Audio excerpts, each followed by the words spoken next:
time has come to climb back into the ring with the superstars of professional wrestling in WWE SmackDown vs. Raw 2011. As usual, the annual franchise takes the stuff that worked from the previous years, combines it with some brand new tweaks, and tosses in a bunch of new faces along with the visuals of the current WWE.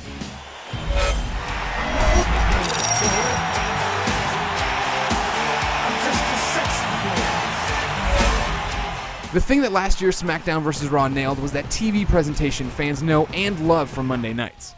2011 keeps that and takes it to the next level. The WWE HD logo people know is constantly on screen, and the garish HUDs are still nowhere to be found. But the biggest addition to that suck you into the title feel comes from the WWE Universe. This mode kind of combines the old career and exhibition options into one ever-evolving, well, WWE Universe. Anytime you choose to jump into a match for the hell of it, it's being slotted on whatever show is up in the rotation. The results feed into the rankings, so you want to play as the superstars you want to succeed, and then you get to watch as they vie for #1 contender slots and battle champions for belts and pay-per-views. You can create your own world here, complete with foes interrupting entrances, Vince McMahon interjecting after matches, and so on. Yeah, traded. Graphically, WWE SmackDown vs. Raw 2011 looks as good as you'd expect. Hair is still stiff as hell and the ties don't flop around, but the overall quality is good. The superstars look right and the blood still smears on the mat, knuckles, and chests. Another nice addition this year is Havoc physics.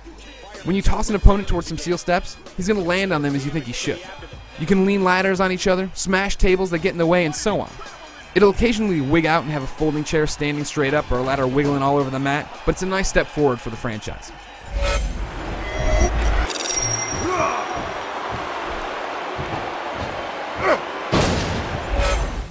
This is basically the WWE control scheme you'd expect. You run with the shoulder button and grapple with the right stick. Still, things have been tweaked. For starters, you can now hit your finisher whenever you're ready. There's no need to get an opponent into a groggy state. This is welcome and awesome. However, one thing I'm not sold on is the revamped grapple system. You no longer need to hold a button to pull off strong grapples. The game just changes your grapples to bigger moves as you damage your opponent.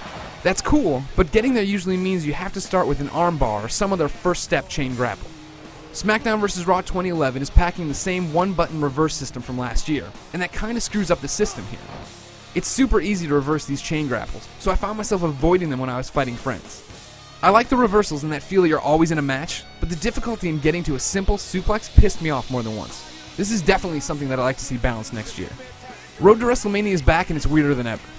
As in previous years, you choose one of 5 stories and set off to walk the road to the big dance. These are peppered with cutscenes and are fully voiced, but for the first time this mode now allows you to wander backstage. Sometimes you'll need to talk to someone to advance your story, but most of the time you can just start conversations and fights to fill out your WWE experience. It's cool, but it's rough around the edges. Mouths flap like crazy when someone is talking and lip syncing is non-existent. Meanwhile, the backstage brawls go on way too long and made me regret starting the fights. Still, as Bush League as some of that stuff might sound, I really enjoyed these stories. Watching Jericho get pedigreed on a car, or Edge and Christian reek of awesomeness once again, are moments that made up for the less than stellar parts. Plus, the Undertaker storyline takes chances I've never seen a THQ wrestling game take. Rounding out the big additions this year is a beefed up online. For the first time ever, you'll be able to participate in any match online, even 6-man contests. Also, the Royal Rumble is coming online this year, and that's letting 12 players go at it. True, only 6 players can be in the ring at a time, but those spectating can participate in minigames. I enjoyed the online Royal Rumble and look forward to upping my prestige, but the few matches I had ran less than perfectly at times.